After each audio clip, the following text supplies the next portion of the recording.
So you've got your kind of deconstructed concept of character or possibly something else, and now what I want you to do is to take those elements and create something new. I deconstructed, as you may recall, 2 different characters. So I'm just going to choose one and focus on that. I don't want you to feel like you need to construct more than one character based on your deconstructions. Now, of course, if you wanted to, you could combine them, but you're just making a lot of work. So I would recommend you concentrate on one. I'm going to concentrate on this guy right here, and I just want to start with these basic shapes that I drew. And maybe have some vague idea in my head of what kind of character I want to create. Keeping in mind that I also need to insert into this scene my hanging sloth gondola, which maybe I'm going to develop a little bit more for the purpose. So sloths, interestingly, they hang down and they're really slow. So I really want to think about creating a character that maybe provides some contrast to that. Why? Because contrast just makes things more interesting. So what I'm going to do is I'm going to start with kind of these lines and maybe give my character a big smiling face like that. And I think so far it's looking like it's going to be some kind of big robot guy, like a big smiling robot, who is also very proud of himself and very pleased with whatever it is he has accomplished. And we'll give him some big kind of robot feet. Like that. And that's fairly easy. He's got this smiling face. He's got the kind of body shield that gives us that big smiley look. And from there, I want to start thinking about what he's going to be doing. Of course, you're going to take a little bit more time to develop your character. This is something that I did very quickly, strictly for the purposes of the demo. So you might do another several versions, maybe change your character around so that at different angles. And that way you can really get into what's going on with your scene. So what I want to do is I want to have my character kind of waiting in the station for the gondola to arrive. And what I want to do is I want to start with a nice piece of paper. You're going to have a piece of your sketchbook or whatever, and you're going to probably need a ruler or a straight edge for this because I am asking you to make this drawing in perspective. Okay, so kind of using my character drawing here as a reference, I'm going to go ahead and sort of put him here waiting for that gondola. And I'm just roughly copying what he looks like. This is something that might take you several minutes to several more minutes, but just make sure that you are doing it carefully. And I'm going to go ahead and have him kind of checking his watch just like that. Standing there very pleased with himself with his hand on his hip.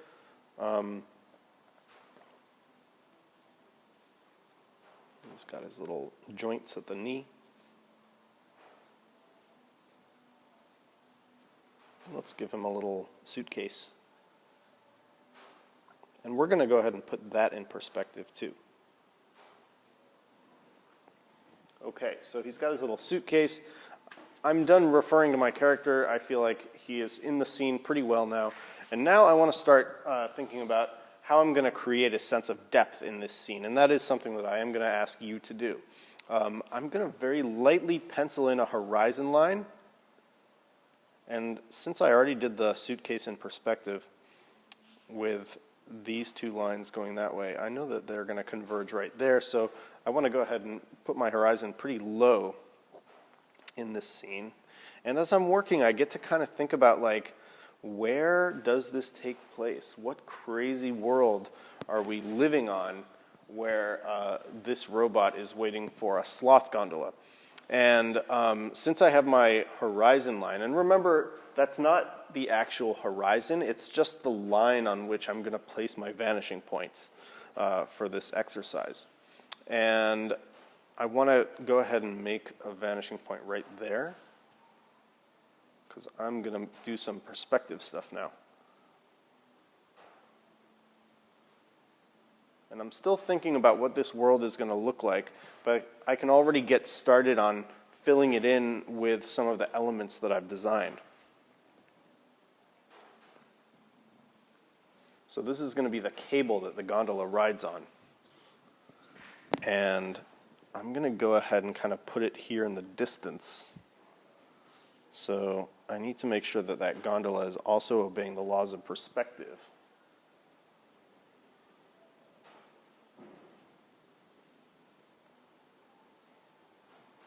Just like that.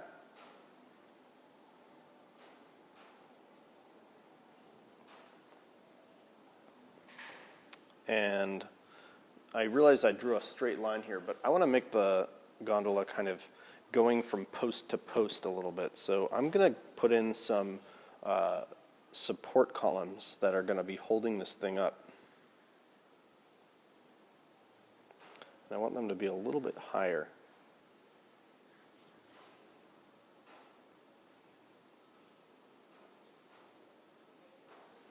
So the cable is actually going to go like this.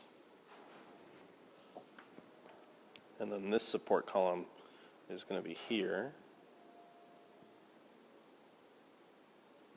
I can actually figure out how high it should be by drawing from here to the vanishing point. Just like that. I'm going to take my eraser, trim it a little bit.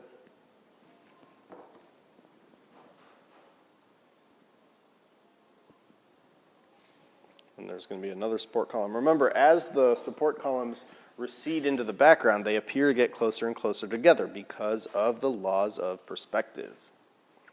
So I'm going to go ahead and kind of draw a line so I know where this one should be. Probably like there. So it's actually hidden.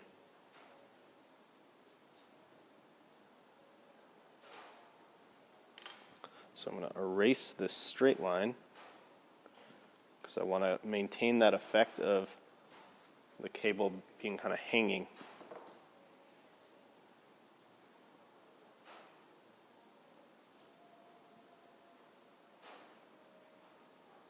And eventually it'll recede out of view. So let's go ahead and put this one there like that. And you know what? He's not on the platform yet, but he's waiting for maybe somebody to get off. Let's put the platform up here above him, and then we get to start designing some cool architectural spaces.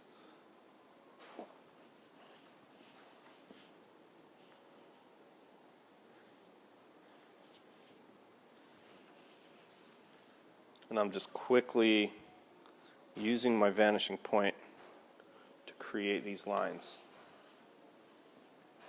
And I'm just doing a one-point perspective here. You can do 2 or 3 if you want. It really depends on how interesting you want your composition to look or why.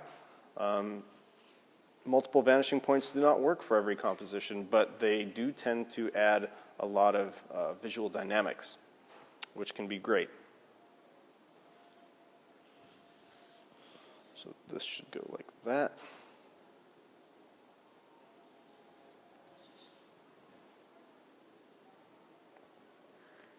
Now I've created a platform where the gondola is going to arrive. So I need to kind of think about like what structures are in place to support that platform and to allow people to enter and leave and so on. Because I want my thing to make sense. It is fantastical, but I also want it to be somewhat abiding of the laws of physics. So let's go ahead and create support columns for it. And we need one right in the middle. It's not going to be evenly spaced between the two. It should be farther to the left because of perspective. So I'm going to figure out where it is by crossing the diagonals. And where they intersect is where that support column should be, right there like that. Line it up, cut it off. Fantastic.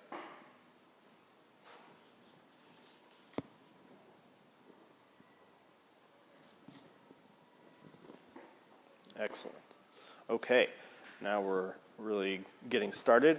I'm going to kind of go into a fast motion as I add in some more details here.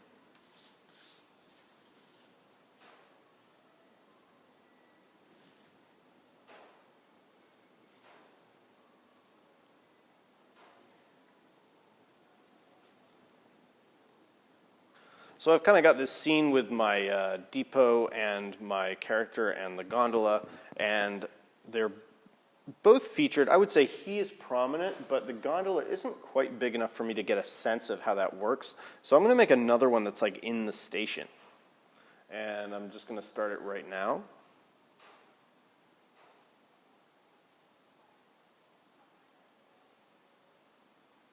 This one's going to be going the other way.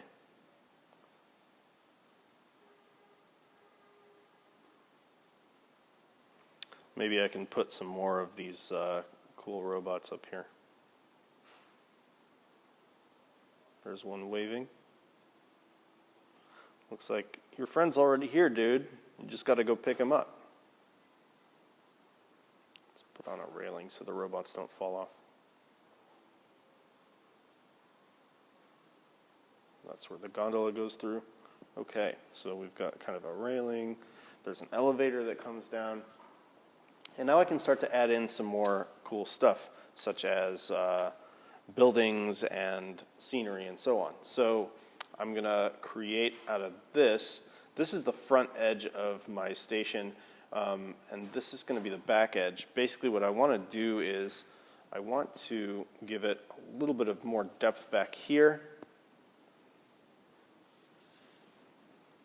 And then it's just going to kind of keep going. This is part of a huge structure. Maybe this even comes forward. And it has like an awning. I'm just going to keep going here.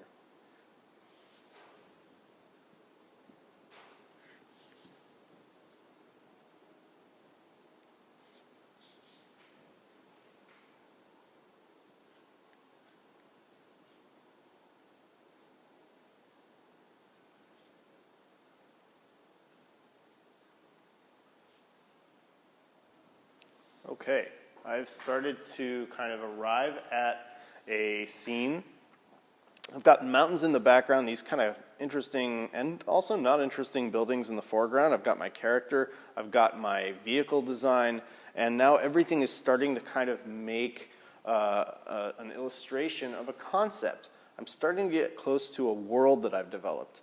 And I can keep going. I can start adding doors and windows, and I can add more details, like I could add some trash in the road and just things to kind of bring it more to life. And that's what I'm really looking for. So best of luck with this. It's going to be tough, but you're going to have some time to complete it. You're also going to maybe get into adding some shading or cleaning up some of these lines that maybe need a little bit more definition. So for example, might have this pole going behind that building. Whoops. Went right through the ceiling.